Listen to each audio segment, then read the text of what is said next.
Okay, I think we can start. Yes. Okay. Good afternoon to everyone. I'm Lambrechts. I'm a young ambassador for the Euromarine board. And thank you to everyone to join us on our ECOP Wednesday.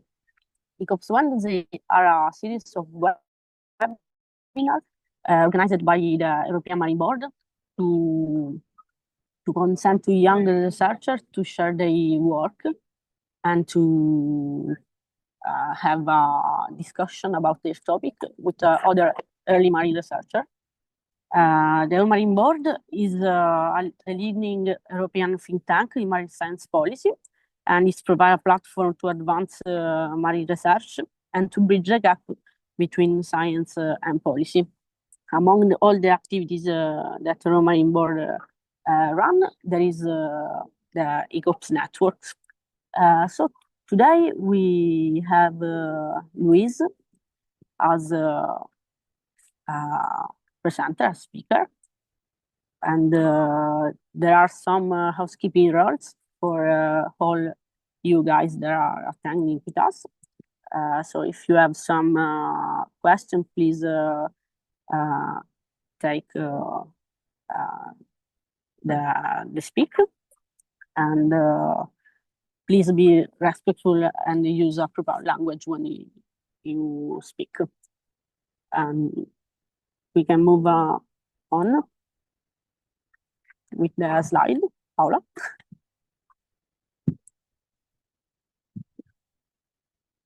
Yes, the ECOPS network is, as I stated, for early career ocean profession, and it was formalized in October 2024, and is a great opportunity for young researchers to have a network and to discuss with people with a different background, but with the same aim that is gain voice and to direct policymaker to have the best decision for the correct management of cost. We can move on. Okay, today we have Luis Lambrechts with a really important topic about building an ocean union. Is the European Ocean Pact really the solution to Europe's long-standing need for science-based and coherent ocean policy? Hi, Luis. Please, when you are ready, take the floor and have a nice webinar for everyone. Thank you, Laura, and thank you, everyone, and thank you, the European Marine Board, for having me today. Thanks for joining. I know it's August. It's probably where you are, Laura. It seems very warm. So thanks for taking some of that time to come listening to the little story I will be telling today. Let me just share my screen.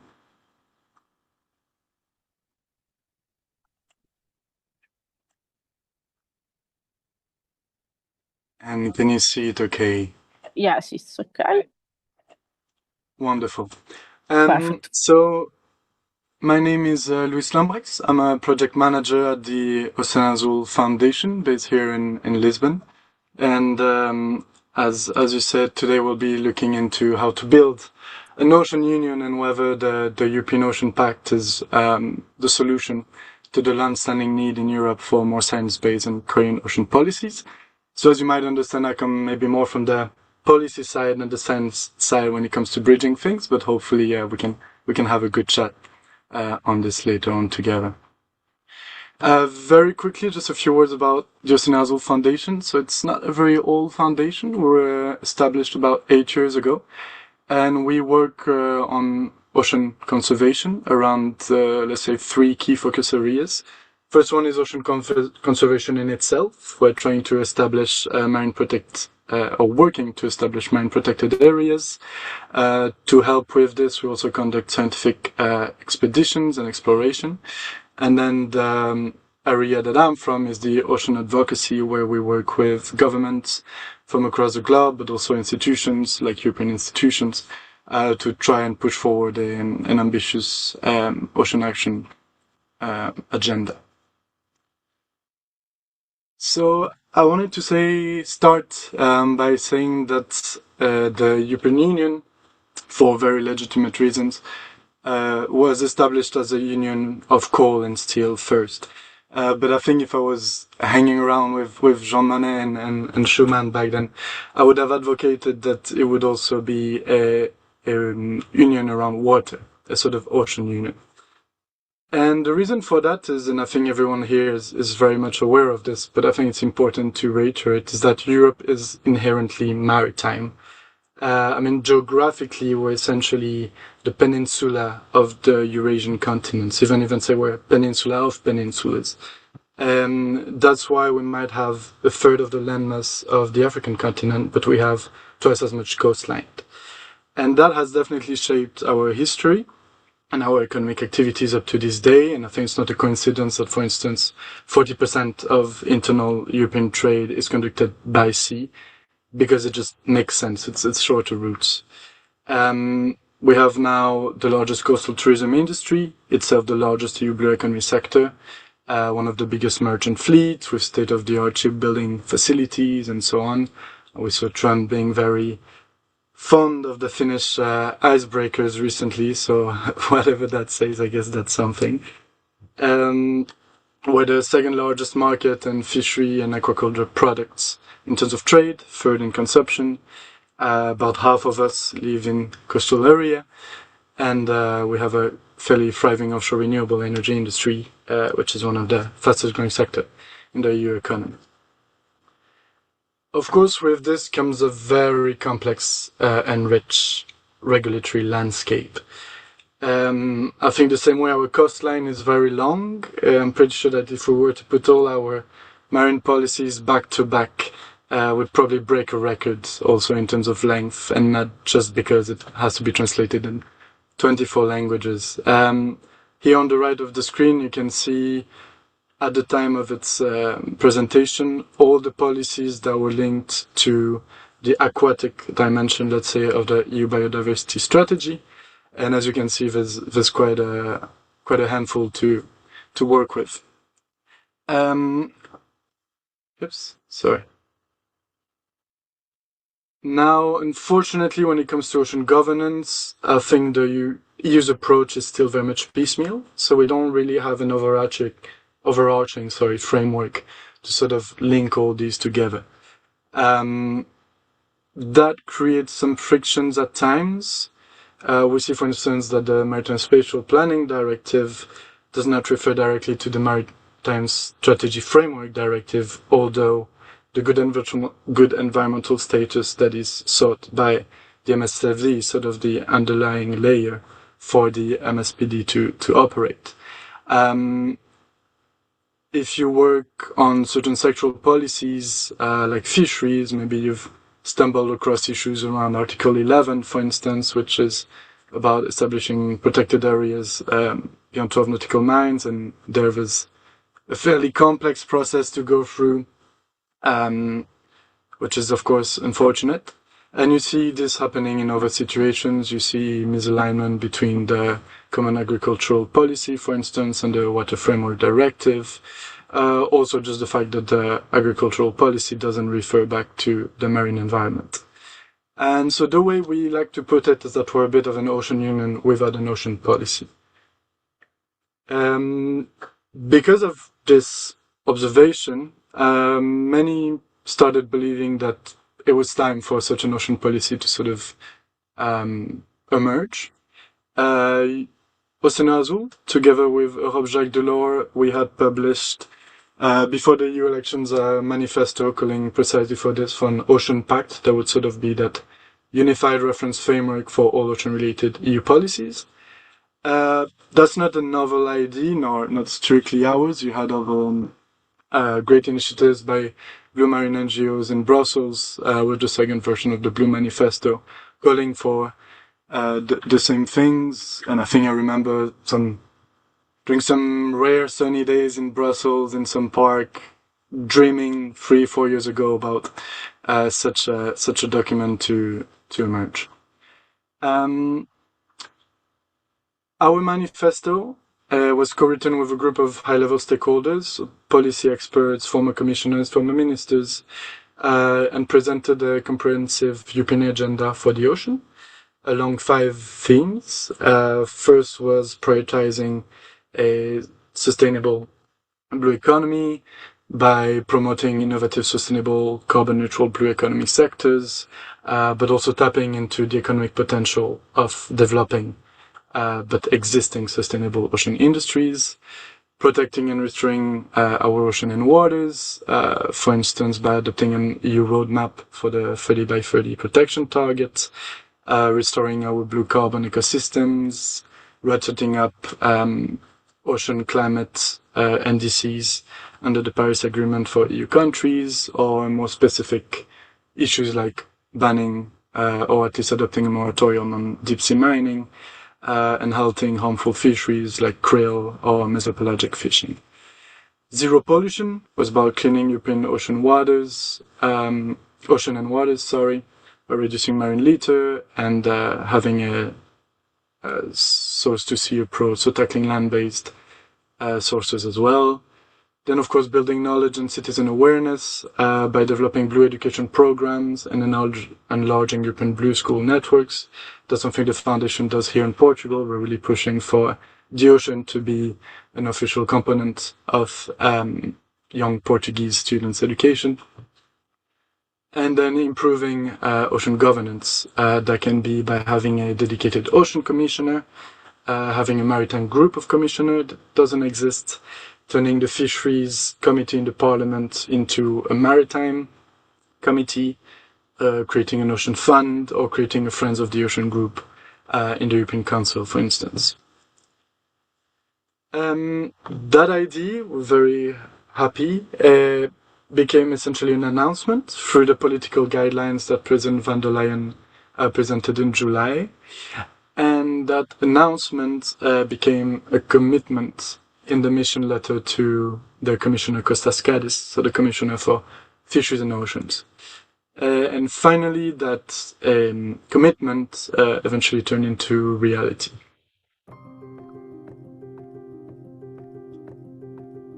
Depois de Lisboa, Nice, a terceira Conferência das Nações Unidas sobre os Oceanos. Este é um momento decisivo. Quando falamos dos oceanos, falamos da nossa sobrevivência na Terra, um planeta que chamamos Terra, afinal é azul. A União Europeia vai apresentar pela primeira vez o Pacto Europeu para os Oceanos. E é da ação de cada um dos países, cada um dos continentes, que nós vamos conseguir salvar aquilo que é fundamental. Salvar os nossos oceanos, salvar a nossa biodiversidade, salvar o nosso clima, salvar-nos a nós.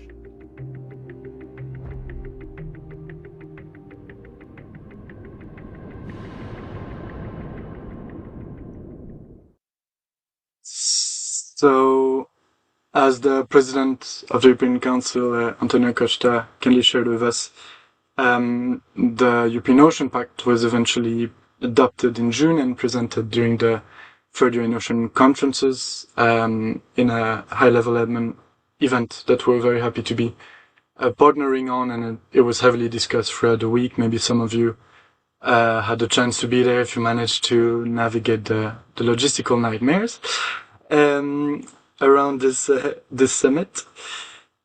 And so there the President announced very proudly and gratefully that the first ever European Ocean Pact was adopted.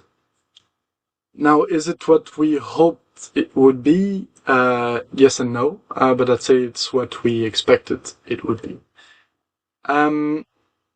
In the pact, you have 6 strategic objectives: healthy oceans, competitive and sustainable blue economy, coastal communities and islands, maritime security and defense, ocean knowledge, skills and literacy, and ocean diplomacy. So on this we're quite happy because it mirrors to some extent what the thematic that we had pushed for. If you look into it a bit more in details, on healthy ocean, this is of course very welcome by our foundation, since we're trying to work on establishing new MPAs. As an example of what we do, the image on the right is one of our latest projects, where we've been working for the past 6 years or so with the regional government of the Azores and the Waite Institute to establish what is now the largest MPA network in the Northeast Atlantic, half of which is strictly protected and half of which is fully protected based on IUCN guidelines. And so the fact that the pact is very much focused on attaining the 30 by 30 protection target, but also the 20 by 30 restoration target is of course very welcome. It plans to do so by revising the Maritime Spatial Planning Directive and also the Maritime Strategy Framework Directive.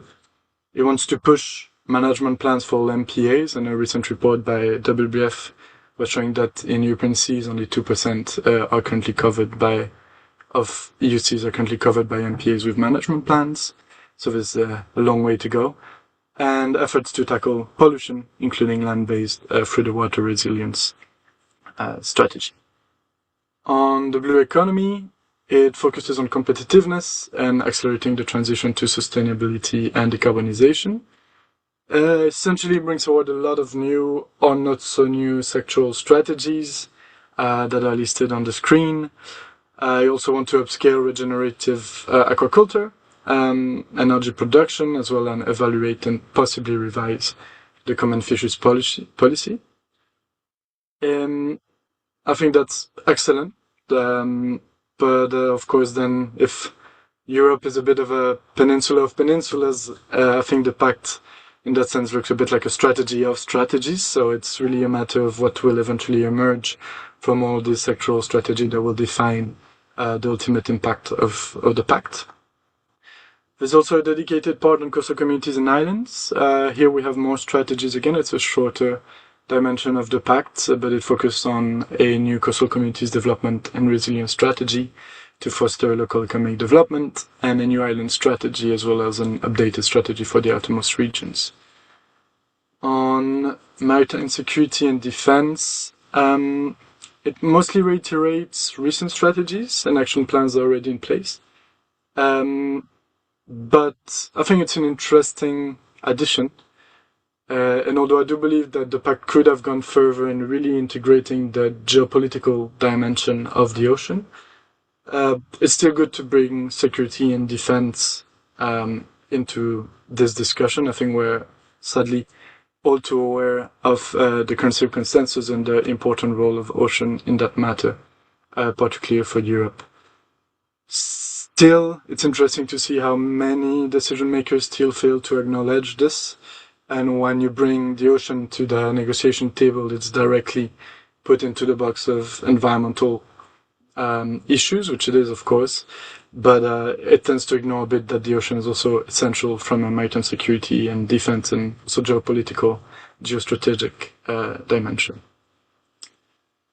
And finally, on ocean knowledge, skills, and literacy, we have an ocean research and innovation strategy that's building upon the Restore Ocean and Waters Horizon mission, which, if backed by sufficient funding, I think could really make a difference. We know that there's a lot of great expertise and great work done across Europe, but I think the results can be exponentially better if we manage to bring a bit more cohesiveness and bring this all together a little bit more. We also have an EU Ocean Observation Initiative that was announced, particularly as other countries sort of stepping out of this field. There's a recognition that Europe needs to step up and be a bit more autonomous about critical ocean data services. And also to watch out, there's an Ocean Youth Ambassador network and a new Youth Ocean internship program. This is very important from our perspective too, and I'll show you a little video so you have a break from me talking, but also so you better understand why.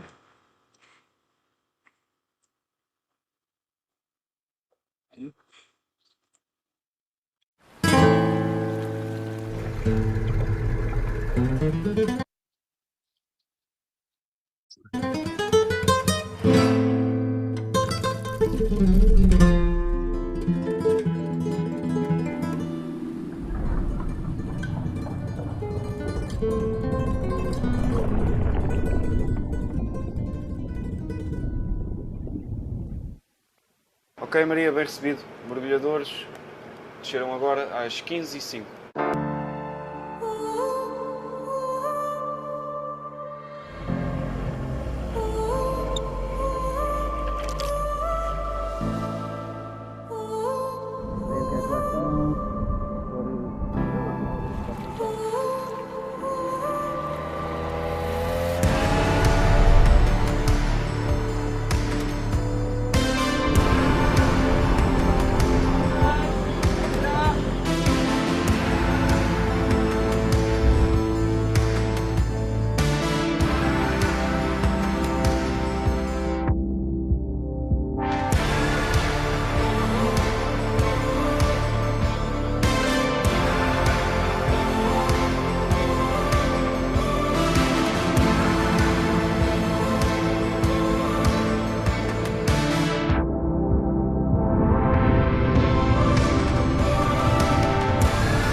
Que mergulho lindo! Aquela descida cheia de lírios. Algas.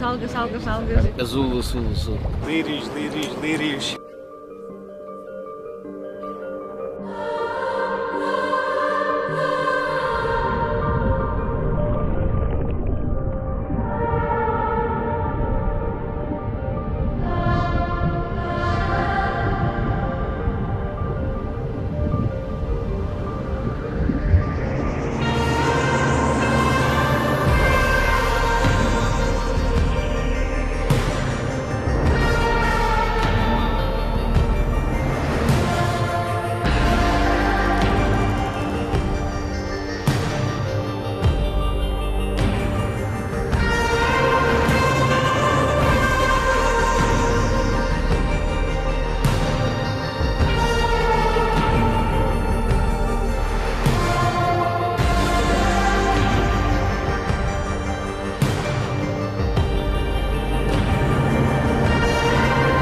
So hopefully this was more or less streaming nicely for you.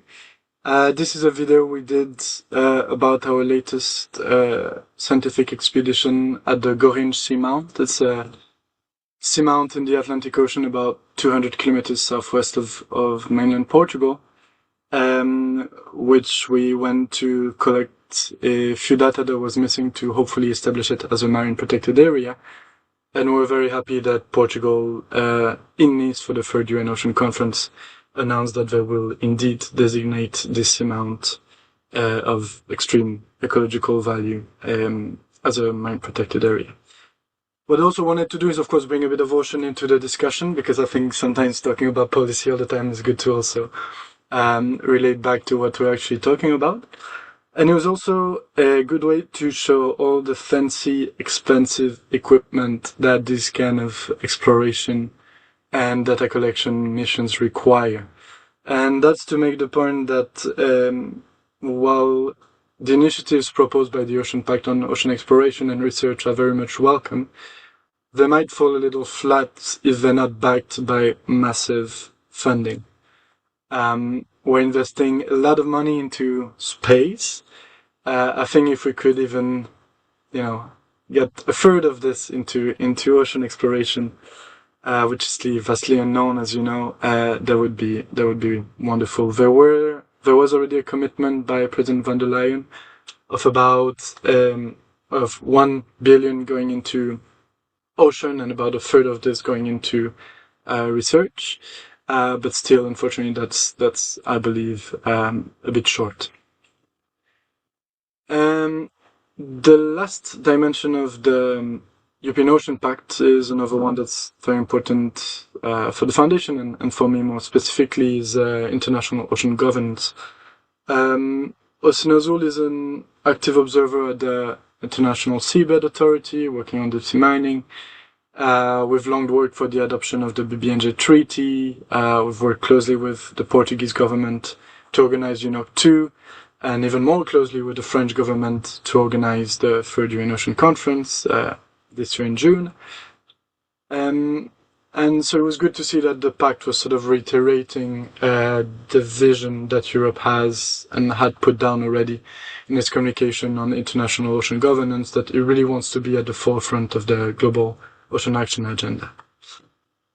Now, all this is very good, but let me come back to the actual announcement. The European Ocean Pact has been presented as a first ever. But when seeing all I just spoke about the content, maybe it might feel somehow familiar to some of you. And that's because in 2007 we had the Integrated Maritime Policy. And for the sake of time I won't read it now, but if you look at the introductions of both the Integrated Maritime Policy and the Ocean Pact, they're very similar. You can see that both documents essentially aimed at this same objective, or a sort of holistic approach across all policy areas. There are differences, of course. The thinking has evolved in the 18 years or so between these two documents, but still they're very much alike, sort of falling from the same tree. In the content, the same applies. If you look at the IMP, it had the MSFD, and now the Pact will revise it. The IMP had the MSPD, Maritime Spatial Planning Directive, and the Pact will revise it. IMP had a European strategy for more growth and jobs in coastal and maritime tourism. The Pact has a sustainable tourism strategy. The IMP had strategic goals and recommendations for the EU maritime transport policy. The Pact has an industrial maritime strategy. The IMP had a ports policy. The Pact has a port strategy. The IMP has a comprehensive European strategy for marine and maritime research. The Pact has the ocean research and innovation strategy that I spoke about. So from this perspective, the Pact almost appears more as a kind of new cycle of the IMP in a bit of a post-Green Deal era than a true European first. Now, I don't necessarily think that this is an issue. First of all, of course, policy coherence takes time, especially in matters as complex as the ocean. And also it shows a high level of consistency in the work done at the EU level.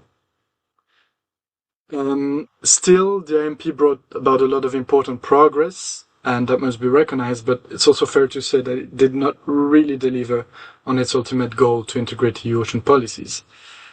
Full integration is not necessarily always needed or even possible, but like with the examples I mentioned earlier on, we see that there are still a lot of inconsistencies between European maritime and marine policies that make effective implementation rather difficult, if not impossible, at times. And in the 18 years between the two documents, a lot has changed, of course. We're facing a triple planetary crisis we're all too aware of. Science keeps reminding us that we are crossing more and more planetary boundaries. And all too often the ocean remains neglected and sidelined in political discussions, despite being the sort of lifeline and critical planet's life support system.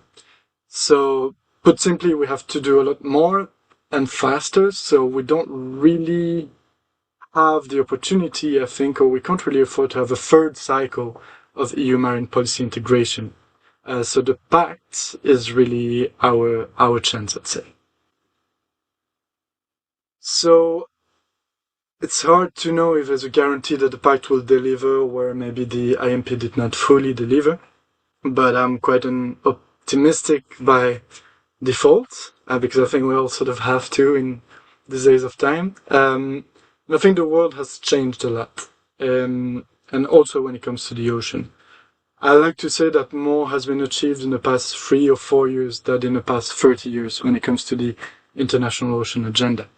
We have the BBNJ Treaty, the Kunming-Montreal Global Biodiversity Framework with its 30 by 30 target, the Fisheries Subsidies Agreement at the WTO. This week we might have the Global Plastics Treaty if the negotiations in Geneva are successful. This is all very important progress, and it keeps going. We see that the BBNJ Treaty is pretty much guaranteed now to enter into force on the 22nd of September. That's barely about 2 years after its adoption, where it usually takes between 5 or 10 years for such treaties to come into force. At the third UN Ocean Conference, we saw the highest level of heads of states and governments convening for an ocean summit. So maybe that's just France's diplomatic power at play, but I really want to believe that that's also states slowly awakening to the importance of the ocean at the highest level. And all this is happening in a world where we know that multilateralism is really going through dire straits, to say the least. And yet I do think that ocean governance is somehow going a bit countercurrent, with some exceptions, thinking here, for instance, of the threats of deep sea mining, so very acute at the moment. Amongst this, and in Europe more specifically, I think the Ocean Pact has already created quite some momentum. In March, March 2025, not 2024, the European Council, for the first time ever, I believe, had a standalone agenda item and adopted conclusions on the ocean. So that's the highest level of governance in Europe, calling for an ambitious, holistic, and forward-looking European Ocean Pact. The European Parliament is also heavily mobilized. They have had already plenty debates on the pact, many events, a lot of members of European Parliament really behind this initiative. At UNOPRI, we saw a very strong show of leadership. It was not just von der Leyen presenting and standing behind the pact, but it was President Macron, Pedro Sanchez, Michael Martin, Christodoulidis, Mitsotakis, Silinia, Antonio Costa, and I'm probably forgetting some. So there were about 10 heads of European states present in Nice to defend the pact. And I think that says something. Also, when you know that here in Lisbon, for UNOC 2, neither von der Leyen nor Charles Michel, the predecessor of Antonio Costa, for instance, were there. So I think that's a positive indication, let's say, from the political side of things. And then, of course, the European Ocean Pact announced a European Ocean Act. So here we're talking about a law, a legally binding initiative. And that will, at minimum, ensure that the ocean will remain high on the agenda, also with all the revisions that I spoke about that have been announced for at least the next 2 years, because the Ocean Act is meant to be presented by the Commission in 2027. But also it's a huge opportunity to finally have a legally binding initiative policy that can bring this coherence that we need. Now, we don't exactly know what it entails. The pact talks about building upon the revision of the MSPD. But still, I think even within the services, this is still very much to be defined. So, going back to my initial question of whether the European Ocean Pact is really the solution to the long-standing need we have for more coherent ocean policies and rooted in science, I'd say my answer, as always, is it depends, or potentially. We had put a paper called The Path Beyond the Pact just before the adoption of the pact based on a leak that had been circulated, and we had already identified maybe 3 elements that were missing and that we really believe are key if we want to really reach that ambition. First is to bring forward a true regenerative blue economy revolution.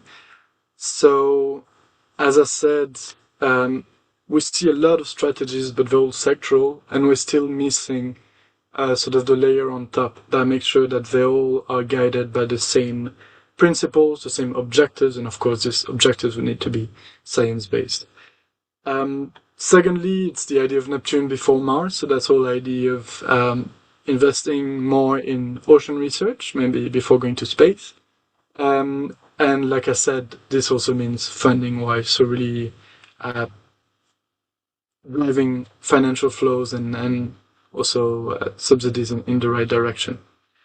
And finally, strengthen Europe's leadership in global ocean action, as I just discussed. The European Ocean Pact still presents a rather siloed perspective, which to us is still a bit of a cause of concerns, given the fact that it's an initiative that's supposed to really bridge these gaps. I think it's very normal and very human to work in silos, but still it's important we have that overarching strategy and vision. On the blue economy, as I just said, we still don't see that cohesiveness. And on ocean research and innovation, same as I discussed, the money maybe is not yet there. Still, I think the Ocean Act holds great potential. In a way, I think it could be to the Ocean Pact what the European Climate Law was to the Green Deal. So it could really write into law clear objectives, both sort of midterm and interim and ultimate objectives. We already know what these could be or what some of these could be. I'm thinking of international commitments like the 30 by 30 target, for instance. Really enshrining this into EU law could be a very powerful move by the Ocean Act. I think it could also start thinking in layers rather than pillars. For instance, addressing the disconnect between the Maritime Spatial Planning Directive and the Marine Strategy Framework Directive that I discussed, where right now these are sort of the economic and the environmental pillar of the integrated maritime policy, but I think it would be better established as having the environment first with the MSFD, creating the conditions for a thriving economy sort of built upon it. That idea, I think, is already quite clear from the pact itself. In paragraph 1.2, it calls for coordinated planning that balances individual and shared use of the sea within its ecological boundaries and conservation. So we really see that it's sort of the limits, let's say, or the bottom layer is established by the environmental policies. And I think that could help making sure that, let's say, more economic policies are not conflicting with the measures of the MSFD or other nature policies and directives. And finally, the Act can also establish a robust monitoring and compliance mechanism. In the analysis and the evaluations that we've seen of other or existing directives, we see that that's often what sort of failed in reaching the deadlines and targets that we had set ourselves, like the good environmental status, for instance, under the MSFD, or the ending overfishing by 2020 under the Common Fisheries Policy. And finally, I think can really streamline the 4 key principles that are already defended by the Pact, which are the source-to-sea approach on tackling pollution, the precautionary principle, the science-based approach to policy decision, and the ecosystems-based approach. Finally, as to what can be done, it's always a tricky question. In the autumn, the EU Council and European Parliament will adopt their conclusions and resolution, respectively, in reaction to the European Ocean Pact. So if you are still busy in August, now, or at least early September, is a very good time to bring all the information and expertise and knowledge and ideas that you have to your representatives, to your MEPs, to your national authorities, as they prepare their response and have already started preparing the response to the Ocean Pact. I think that's also of extreme value in keeping the momentum that has been built. Then, of course, there'll be a plethora of consultations, given all the strategies and legislative revisions that have been announced. So events, debates, and so on that the public are invited to take part of, and especially stakeholders and experts. These will be both thematic and regional. I think there's already our Baltic high-level event organized for 2025 in the autumn. So if these are places where you feel you have a word to say, please do so. And then the European Ocean Pact also established some new interesting tools. It's still unclear exactly how they will operate, but there will be an ocean board, for instance, a stakeholders-based board that is there to track the implementation of the pact. There will be an Ocean Pact dashboard that's sort of bringing all this information together so we can keep an eye on the progress.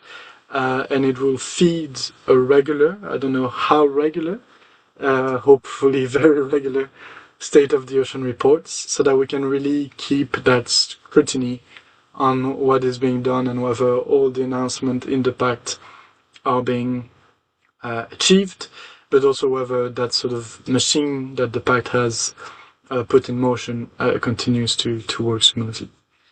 I think I will end here. I'm of course very happy to discuss. These are my 5 cents on the topic. It's a very, very rich initiative. It can go in all sorts of directions. I'm sure we have plenty of wonderful experts with us here, so I'd be very keen to hear also your perspectives and where you think this could be going. Thank you very much. Now I'll stop sharing.